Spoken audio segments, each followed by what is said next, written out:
ওকে, তো বলিউড থেকে 12 September release পাওয়া এক চেতনার মুভিটা থেকে ফেললাম, যেটার কিন্তু লিড রোলে আছে দিব্যা খোসলা আর নীল নিতিন মুকেশ। তো এই সিনেমাটা কেমন ছিল এটা নিয়ে তোমাদের সাথে কথা বলি। দেখো, এর কিন্তু ট্রেইলারটা দেখেছিলাম, টিজারটা দেখিনি, কিন্তু ট্রেইলারটা দেখে আমার বেশ মজা লেগেছিল, কিন্তু প্লাস মনে হয়েছিল এটা সুন্দর মুভি হইলেও হইতে পারে। এটা বলার কারণ হচ্ছে এর স্টোরিটা ভাই, মানে স্টোরিটা একদম সিম্পল, কিন্তু সেটা প্রেজেন্ট করেছে একদম নেক্সট লেভেলের। একটা মোবাইল নিয়ে পুরো স্টোরিটা দেখায়, কিন্তু শেষে গিয়ে তোমায় এমন একটা টুইস্ট দিয়ে দিবে যে তোমার পুরো মুভিটা দেখার সার্থক চলে আসবে। শেষে গিয়ে তোমার মনে হবে যে হ্যাঁ, আমি একটা ভালো মুভি দেখলাম। তোমরা যদি ট্রেলারটা দেখে দাও তাহলে ট্রেলারে দেখবা যে নিতিনের মোবাইল হারিয়ে যায়, আর সেটা কিন্তু দিব্যা পেয়ে যায়। তো দিব্যা পেয়ে যাওয়ার পরে তাকে ব্ল্যাকমেল করা শুরু করে, কারণ নিতিনের ফোনে তার পার্সোনাল ভিডিও আছে।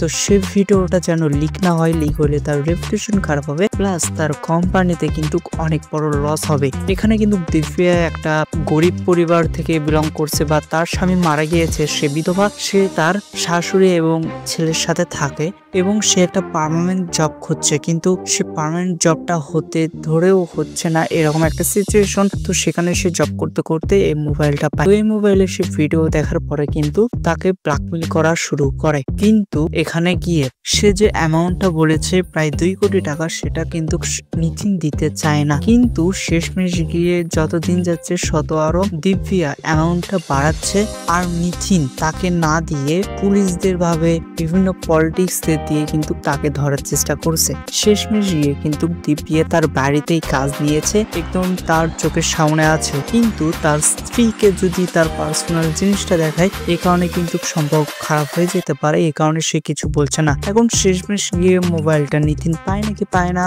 নাকি দিব্যা এসব ভিডিও লিক করে দেয়, আসলে দিব্যা তার সাথে এরকম কেন করছে, এই সবকিছু কিন্তু তোমরা এই সিনেমায় দেখতে পারবা। আর আমি তোমাদের তো বললাম, এই সিনেমার লাস্টে গিয়ে ভাই এমন একটা টুইস্ট দিয়ে দিয়েছে না, যেটা দেখে বলবা যে ভাই এটা কি হইলো। পুরো মুভটা একদিকে, টুইস্টে অন্যদিকে। এখানে আসলে মোবাইলের সাথে দিব্যা আর নিতিনের কোনো সম্পর্ক নেই, দিব্যার সাথে ডাইরেক্ট একটা কানেকশন আছে নিতিনের। এখন সেটা কি কানেকশন, কি কারণে দিব্যা এসব করছে, দিব্যা তাকে নানাভাবে ব্ল্যাকমেল করছে, সেটা কিন্তু তোমরা সিনেমা দেখলেই বুঝতে পারবা। আর এখানে কিন্তু কমেডি ভরপুর লেভেলের আছে ভাই। হ্যাঁ, তোমরা ঠিকই শুনেছো, এটা কিন্তু কমেডি প্লাস ড্রামা জনরার উপরে কিন্তু এই সিনেমাটা। আর এই সিনেমাটা দেখে সত্য করে বলছে আমি অনেক ভালো লেগেছে। তোমরা কে কে এক চেতনার সিনেমাটা দেখেছো অবশ্যই কিন্তু কমেন্টে জানিয়ে দেবে। আর যা যা দেখো আমি তাদের বলবো একবার হলেও তোমরা গিয়ে দেখে আসো। এখানে কিন্তু দিব্যা খোসলা আর নিতিনের অ্যাক্টিংও একদম